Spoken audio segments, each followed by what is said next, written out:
I've been working the same job for 6 years and haven't missed a single day. Not one. When my boss told me to take 2 weeks off before I burned out completely, I didn't argue. I'd already been a dickyo all my coworkers the last month. I packed my bag that night, threw it in the back seat, and left before sunrise. I hadn't taken a real vacation since college. The plan was simple: drive a few states over, visit my parents, clear my head, and remind myself that life existed outside fluorescent lights and inbox notifications. The first few hours were exactly what I'd hoped for. The sky was a washed-out gray that softened everything. The world smelled like wet grass. I drank gas station coffee that tasted like cardboard and listened to static-flecked classic rock until I didn't think about work at all. By late afternoon, the highways had narrowed into 2-lane back roads that weaved through farmland and patches of pine. My GPS lost service sometime after noon, but it didn't bother me. I had directions printed out, a full tank, and no schedule. Then I passed the green sign. It was weathered, half swallowed by kudzu, and I almost missed it. The white paint was peeling, but I could still make out the letters that read out the county name. After that, the road curved through the trees for what felt like forever. The canopy grew so thick that sunlight came through in slanted strips, each one pulsing as the car moved beneath it.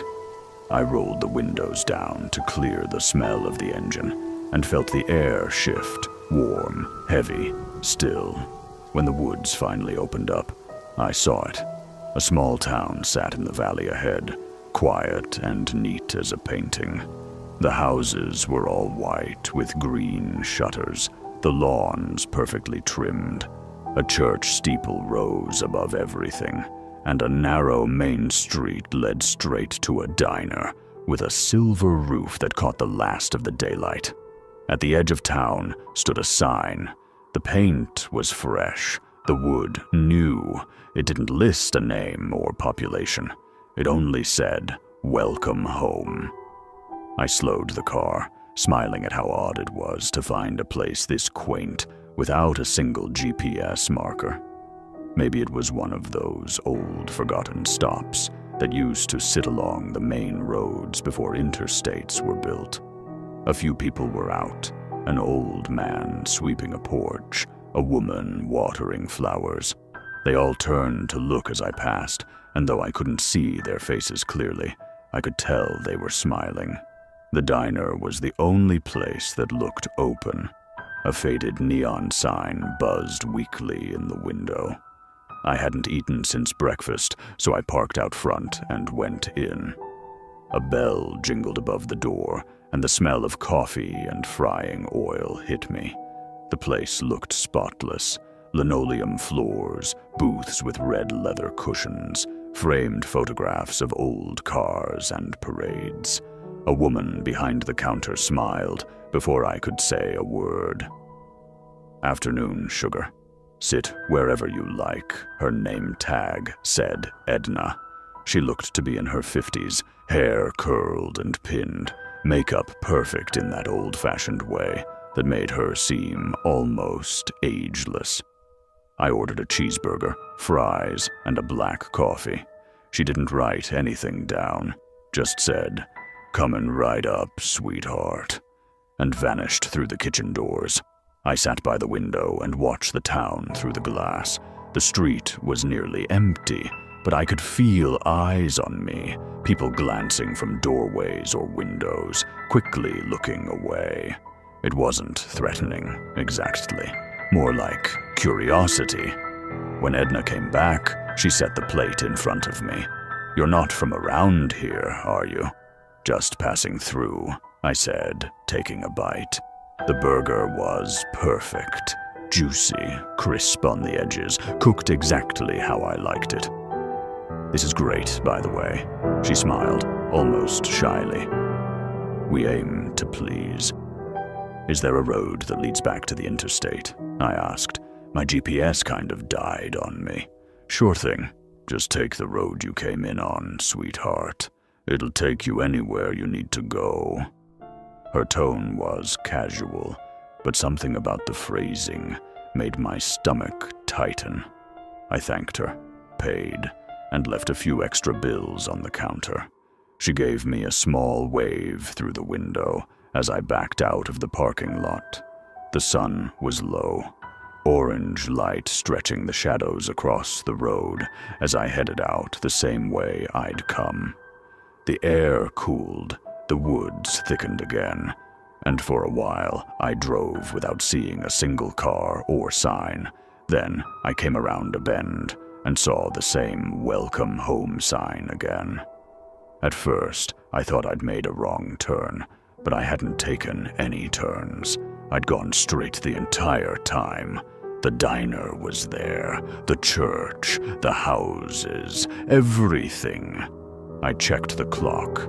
I'd been driving for almost 20 minutes. I wasn't sure what unsettled me more, that I was somehow back where I started, or that the sun hadn't moved an inch. I figured it was some kind of weird loop in the road. I'd gotten lost in rural back roads before, twisting routes that looked identical and led you right back where you began. Still, something about this felt deliberate. I parked in front of the gas station this time, hoping to ask for directions. The place had an old analog pump and a dusty "Open" sign taped to the door. Inside, a radio played softly from somewhere I couldn't see. A man behind the counter looked up as I entered. He was tall, with thinning gray hair slicked straight back, and the kind of leathery tan that comes from years outdoors. His name tag said Hank. "Back so soon?" he asked with a smile. I frowned. "Sorry?" He gestured at my car through the window. "Thought you just came through here." "I might have passed by earlier," I said, forcing a laugh. "Roads around here loop kind of funny." Hank nodded slowly, that same easy smile never leaving his face. "Ain't but one road through town, friend." "The same one you came in on." I hesitated. "Yeah, Edna at the diner said that too." He chuckled. "Then Edna's still sharp as ever." I bought a bottle of water, just for an excuse to stand there. The air inside the station felt heavy, like humidity that wouldn't lift. When I stepped back outside, the street looked emptier than before. I hadn't noticed it earlier, but none of the houses had cars in their driveways. Not one. The trees beyond the edge of town swayed slightly, even though there was no wind. I decided to try one more time. This time, I kept count of every curve, every landmark, every mile marker. I even dropped a crumpled napkin out the window as I went, hoping to spot it again if I somehow circled back. The forest grew denser, the road narrower, and I could have sworn I saw movement between the trees, a flicker of white, like someone walking parallel to the car. After 15 minutes, the woods began to thin. Relief hit me. Then the pavement straightened, and the diner's silver roof flashed in the distance. The "Welcome Home" sign stood in the same place. The napkin was gone. When I drove past the diner, Edna was standing outside, wiping her hands on a rag. She waved like she hadn't seen me in years. "Back already, sugar?" I didn't answer her. I just kept driving through town until I hit the opposite edge, then slowed the car to a stop. I sat there with the engine idling, trying to think. If the road out of town brought me right back in, maybe the one going the other direction did the same. There had to be another route, something unpaved or hidden, a way that wasn't marked.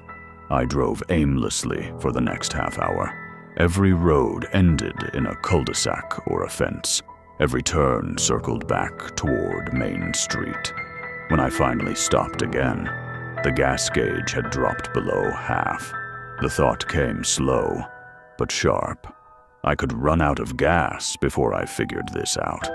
I pulled into the diner's parking lot and just sat there. Edna watched me through the window for a long time before coming out. "You all right, sugar? You look a little lost." "Yeah," I said, rubbing my temples. "I think I took a wrong turn somewhere. Every road I try brings me back here." Edna nodded slowly.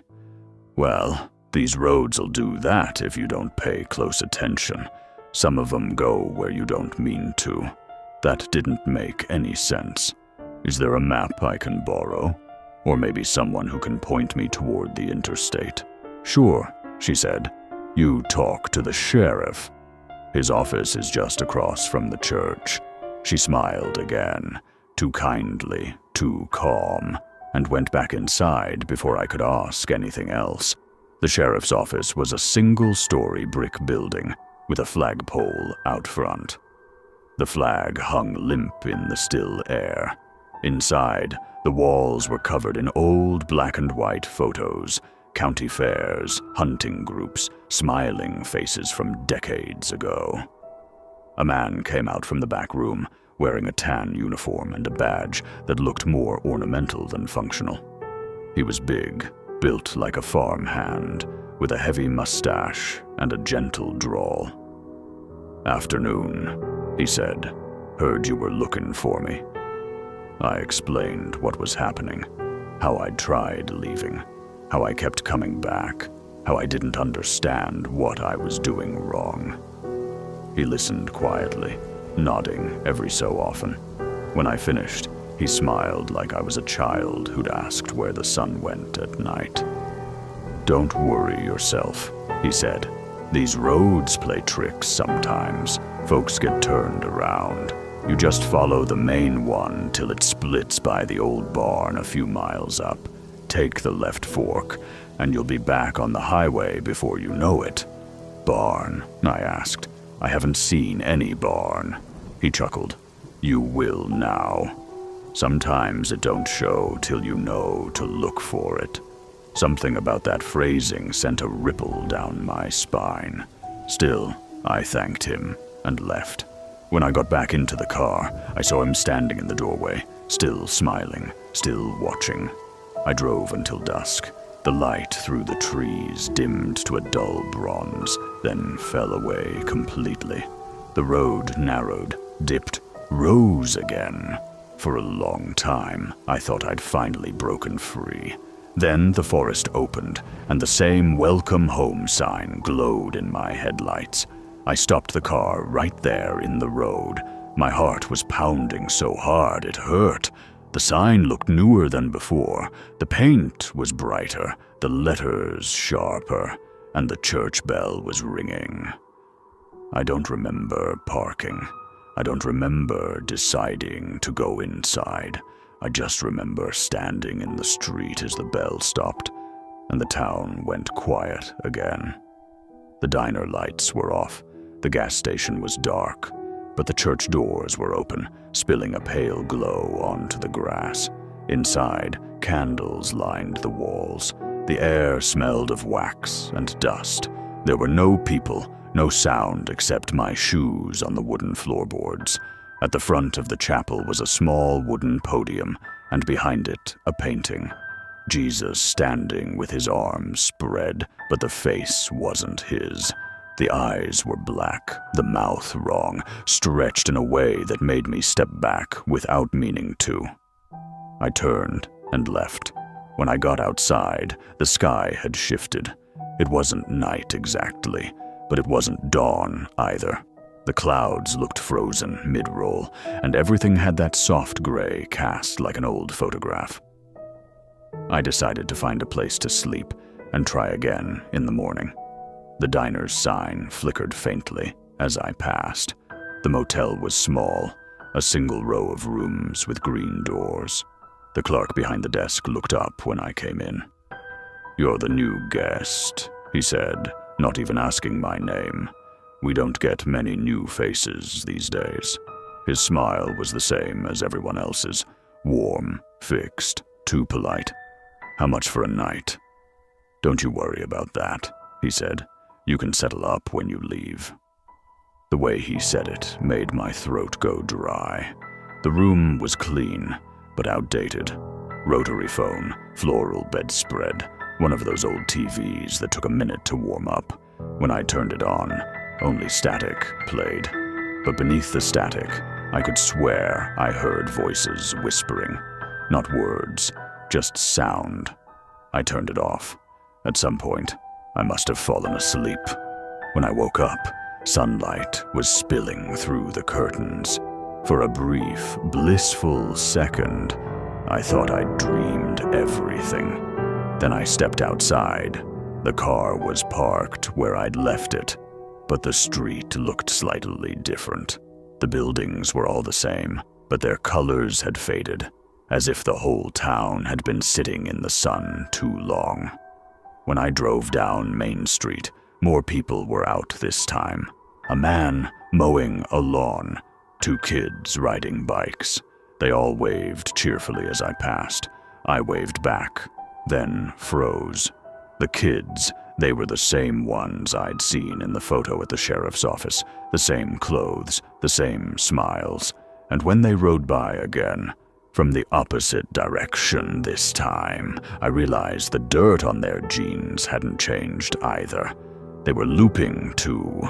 I stopped in front of the diner, though I didn't plan to. My hands just did it.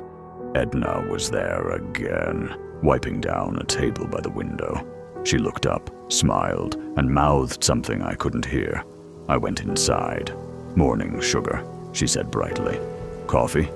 My voice came out rough. "Do you remember me?" She blinked. "Of course.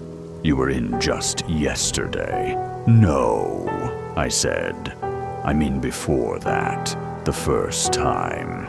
Do you remember me asking about leaving?" Her expression didn't change, but something in her eyes flickered. Just for a second. "Why would you want to leave?" she asked softly. The words didn't sound like hers. The accent was wrong, the tone off. I didn't answer. I stood up and left the coffee untouched. When I got into the car, I turned the radio on without thinking. Static filled the speakers again, but this time beneath it, there was something else. My name. I turned the volume down. The whisper followed, low and patient, threading through the static like a pulse. "Jesse." The longer I listened, the clearer it became. Not a voice outside the signal, but something inside it. A hum that shaped itself into words. "Don't go." I slammed the radio off. The sound didn't stop. It was coming from the air vents now, from the engine, from the gravel under the tires when I drove. Every corner of the town seemed to echo that same faint murmur, as if the voice wasn't in the radio at all. It was in the place. I tried leaving one more time that night. I drove faster than I should have, headlights cutting through the dark, trees blurring on either side. My hands shook so badly I could barely keep the car straight. When I broke through the last curve, the welcome home sign came into view again. Only now, the letters were smeared, the wood splintered like something had clawed at it. A figure stood beside it. It was the sheriff. His hat was gone, his face gray in the high beams. He raised a hand and pointed behind me. When I looked in the rearview mirror, I saw the diner lights on again. Edna was standing in the doorway. I've stopped trying to leave. I don't know how long I've been here. The sun comes and goes, but I can't tell if it's real. The people still wave, they still smile, but I think they're only doing what they've always done, like they're stuck in a loop that never ends. Every time I talk to someone, they seem to know me a little better. The first day, Edna called me Sugar. Yesterday, she called me Jesse. There's one spot in town that still has service, right here, behind the church, if I hold the phone at an angle and don't move. I've been trying to post this for hours. If anyone reads this, if anyone knows what this place is, please tell me. I think the town is remembering me now. When I walk past windows, I see my reflection smile before I do. When I drive, the radio whispers home over and over, no matter what station I tune to. And tonight, when I looked at the church painting again, it wasn't Jesus anymore. It was me. I'm tired. I've used up half a tank driving in circles, and the air smells like something sweet and rotting. If this uploads, know that I tried. I really did. I'm just going to sit here until it's over. I don't think anyone ever really leaves this town, not even if you're just passing by.